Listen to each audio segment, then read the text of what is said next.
नमस्कार, खबरों का पंचनामा देख रहे हैं आप। मैं हूं आपके साथ पूजा। हम लेकर आए हैं देश और दुनिया की 5 बड़ी खबरें, जिसपे चर्चा के लिए मेरे साथ स्टूडियो में मौजूद हैं कैपिटल टीवी के editor in chief doctor Manish Kumar. Doctor साहब, बहुत बहुत स्वागत है आपका। धन्यवाद। सबसे पहले नजर हेडलाइंस पर।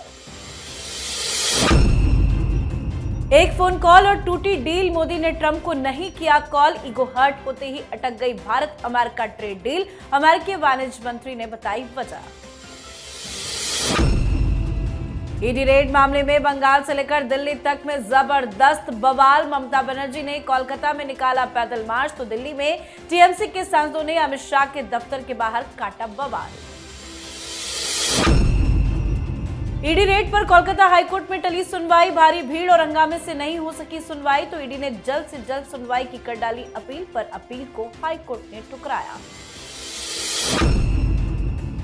लैंड फॉर जॉब घोटाले मामले में लालू परिवार को कोर्ट से लगा बड़ा झटका, लालू, राबड़ी, तेजस्वी, तेज, मीसा भारती समेत 40 से अधिक आरोपियों पर आरोप तय।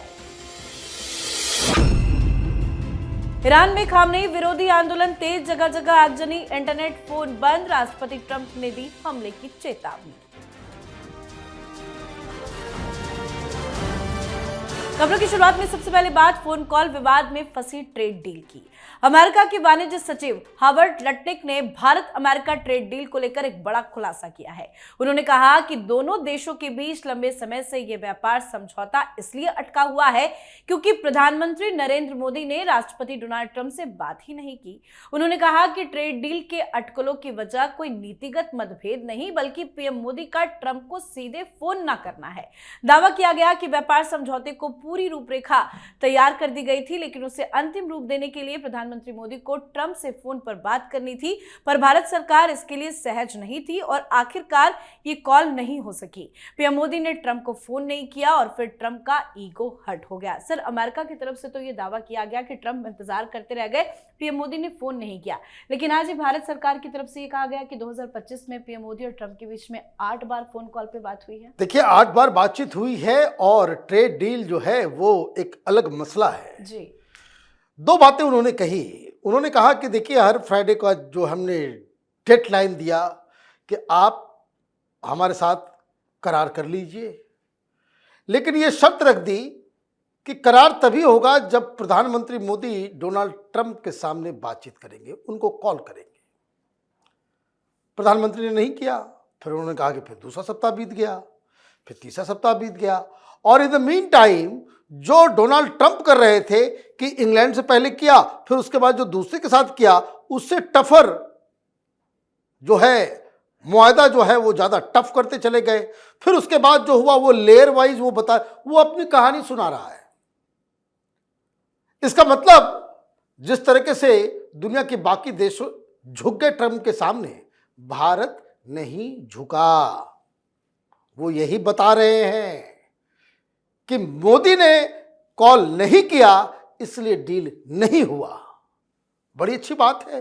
तो आपने ये पूरी दुनिया को बता दिया कि ट्रंप के ईगो को पालने पोसने का काम प्रधानमंत्री मोदी नहीं करते, चमचागिरी नहीं करते। 1 नंबर 2, डील इसलिए भी नहीं हो पाया क्योंकि जो करार जो अमेरिका की तरफ से कहा जा रहा था, हिंदुस्तान ने साफ पहले ही कर दिया था। प्रधानमंत्री मोदी ने साफ कर दिया था कि चाहे वो एग्रो प्रोडक्ट्स हो, चाहे वो फिशरी हो, या फिर और भी हिंदुस्तान के मजदूरों और किसानों के इंटरेस्ट की अवहेलना करके कोई डील नहीं की जाएगी। तो ये तो आपने प्रधानमंत्री मोदी का लोहा मान लिया। अब डील होगा, जब होगा देखा जाएगा, लेकिन इससे सबक सीखना चाहिए हिंदुस्तान के विपक्षी पार्टियों को कि नरेंद्र सरेंडर, ये थ्योरी वो थ्योरी जो सब कुछ विपक्ष ये कह रहा था, ये तो सब आज वहां के कॉमर्स सेक्रेटरी के द्वारा ही नल एंड वॉइड साबित कर दिया।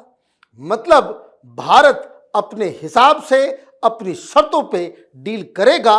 अगर नहीं होता है, लगाओ आप 500% टैरिफ हिंदुस्तान को कोई फर्क नहीं पड़ता। बिल्कुल। अब बात ईडी रेड मामले को लेकर जबरदस्त बवाल की।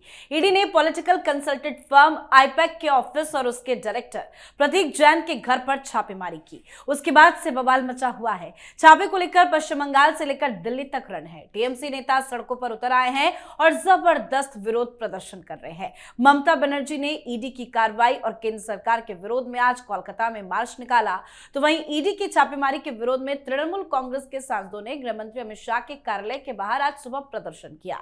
इनमें डेरेक ओब्रायन, शताब्दी रॉय, महुआ मोइत्रा, बापी हल्दर, साकेत गोखले, प्रतिमा मंडल, कीर्ति आजाद और डॉक्टर शर्मिला शामिल है। गृह मंत्रालय के बाहर धरना दे रहे इन टीएमसी सांसदों को पुलिस ने हिरासत में भी लिया। जमकर बवाल आज दिल्ली में भी हुआ है। सर, रेड की कार्रवाई हुई, लेकिन तरीका होता है विरोध करने का। इस तरह का विरोध प्रदर्शन टीएमसी की तरफ से क्यों? देखिए, टीएमसी क्या कर रही है।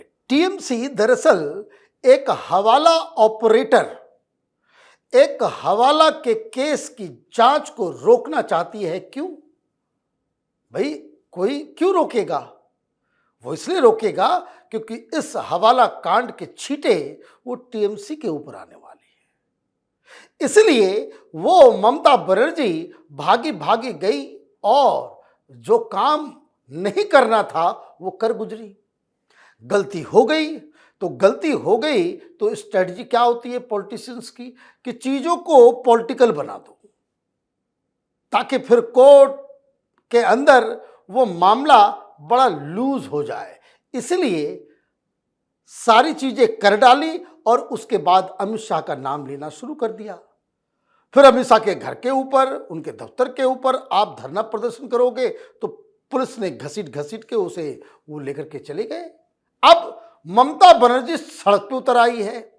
अभी तो बंगाल की जनता को ही सोचना पड़ेगा कि आपने कैसे पार्टी और किस तरह के लीडर को आपने चुना है, जो भ्रष्टाचारियों को बचाने के लिए, हवाला कांड को बचाने के लिए अपने राज्य में ही वो मुख्यमंत्री धरना प्रदर्शन कर रही है। जी, तो दिल्ली से लेकर बंगाल तक में बवाल मचा हुआ है। साथ ही सड़क से लेकर कोर्ट तक में भी हंगामा बरपा है। टीएमसी और ईडी से जुड़े इसी मामले पर आज हाईकोर्ट में सुनवाई होनी थी, लेकिन अदालत में भारी भीड़ और अव्यवस्था के चलते सुनवाई शुरू नहीं हो सकी। यहां जबरदस्त हंगामा देखने को मिला, जिससे अफरा तफरी मच गई।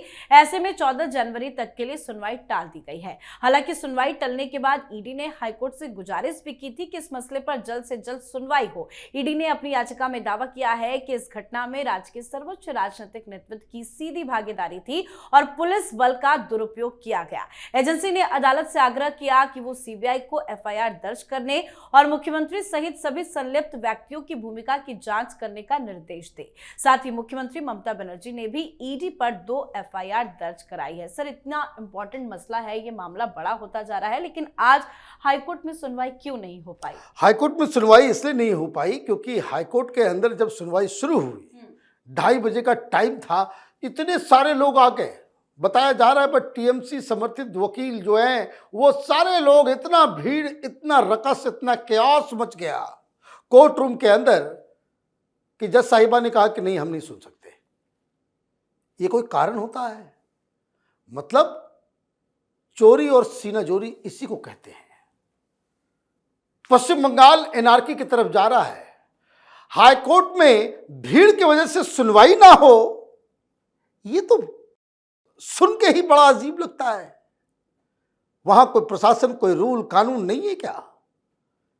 ईडी को इमीडिएटली सुप्रीम कोर्ट जाना चाहिए और जिस तरह के चार्जेस लगे हैं, 11 बीएनएस की धाराएं, ईडी की तरफ से जो कंप्लेन जो पेश किया गया है, उन धाराओं के तहत ममता बनर्जी, उनके डीजीपी, कलकत्ता पुलिस कमिश्नर और साउथ कलकत्ता डीसीपी के खिलाफ कार्रवाई होनी चाहिए और तमाम सीसीटीवी फुटेज और तमाम चीजें, जो लोग, जो अधिकारी और गैर अधिकारी लोग वो फाइलों की चोरी कर रहे हैं, एक एक को चिन्हित करके दंडित जब तक आप नहीं करेंगे, इसका मतलब ये है कि शासन, प्रशासन, सरकार, कोर्ट्स, केंद्र सरकार, ये सारे लोग हिंदुस्तान में एनआरकी को बकायदा लेजिटिमेसी दे रहे हैं। जी, अब खबर लालू परिवार को कोर्ट से लगे बड़े झटके की। लैंड फॉर जॉब केस में लालू परिवार को दिल्ली की राउज एवेन्यू कोर्ट ने बहुत बड़ा झटका दिया है।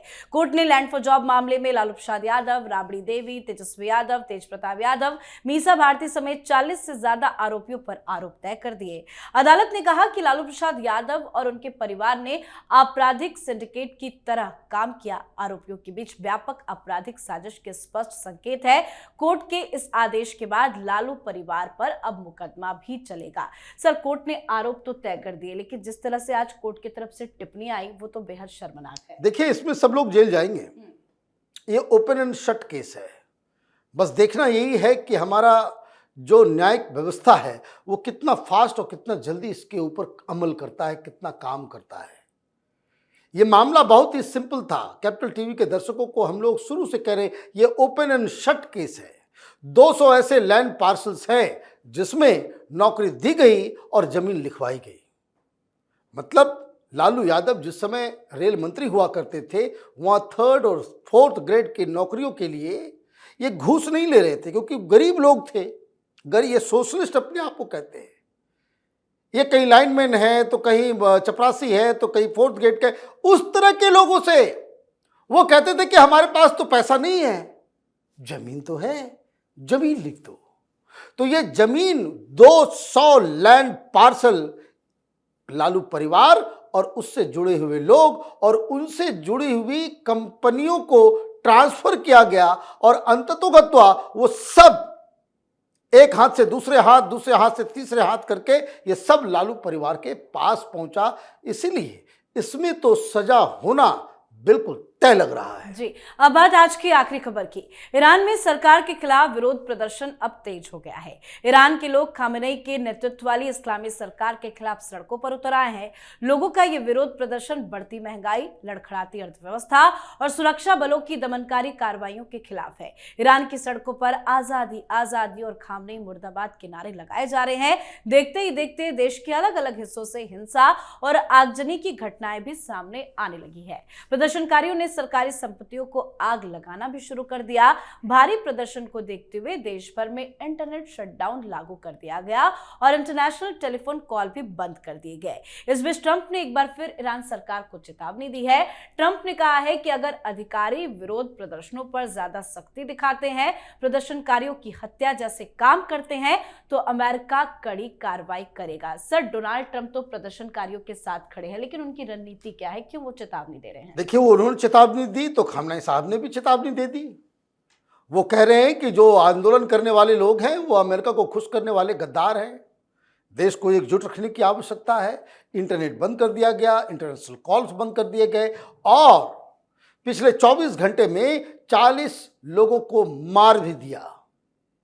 ब्रेजन तरीके से अब वहां पे प्रदर्शनकारियों के खिलाफ कार्रवाई हो रही है। और चूंकि अभी तक तो सोशल मीडिया के जरिए, फोन के जरिए वीडियोस वगैरह आ जा रहे थे, आज के बाद से वो भी नहीं आएगा। अब जो इंफॉर्मेशन आना है, अमेरिका के पास इंफॉर्मेशन जाना है या इजराइल के पास जाना है, वो इंफॉर्मेशन वहां के लोकल और खुफिया तंत्र के जरिए ही अब इससे ये होगा कि ईरान के अंदर क्या हो रहा है, ये वेस्ट और सोशल मीडिया के जो पिलर्स हैं वो तय कर देंगे कि भाई अंदर क्या हो रहा है। और यही एक बहाना हो जाएगा कि डोनाल्ड ट्रंप ईरान के ऊपर फिर से कब्जा करे। जनता सरकार के साथ नहीं है। जनता ने ये आंदोलन शुरू किया था महंगाई को लेकर के, और महंगाई से ये बढ़ते बढ़ते अब रिजीम चेंज की ओर ये मामला चला गया है। खामेनेई साहब ने खुद अपने सिर पे ये मुसीबत ली है। और अब जिस तरीके से चाइना का चरित्र दिख रहा है, जिस तरह से रूस एक अलग लड़ाई में फंसा हुआ है, ईरान के ऊपर अमेरिका का कब्जा हो जाएगा, इजराइल का कब्जा हो जाएगा और ईरान के तमाम दोस्त वो उन्हें अकेला छोड़ देंगे। बिल्कुल सर, बहुत बहुत धन्यवाद सर समझाने के लिए। धन्यवाद। तो खबरों का पंचनामा में आज के लिए फिलहाल इतना ही। देश विदेश की बाकी खबरों और उनके सटीक एनालिसिस के लिए देखते रहिए कैपिटल टीवी। हमें लाइक कीजिए, शेयर कीजिए और कैपिटल टीवी को सब्सक्राइब कीजिए। नमस्कार।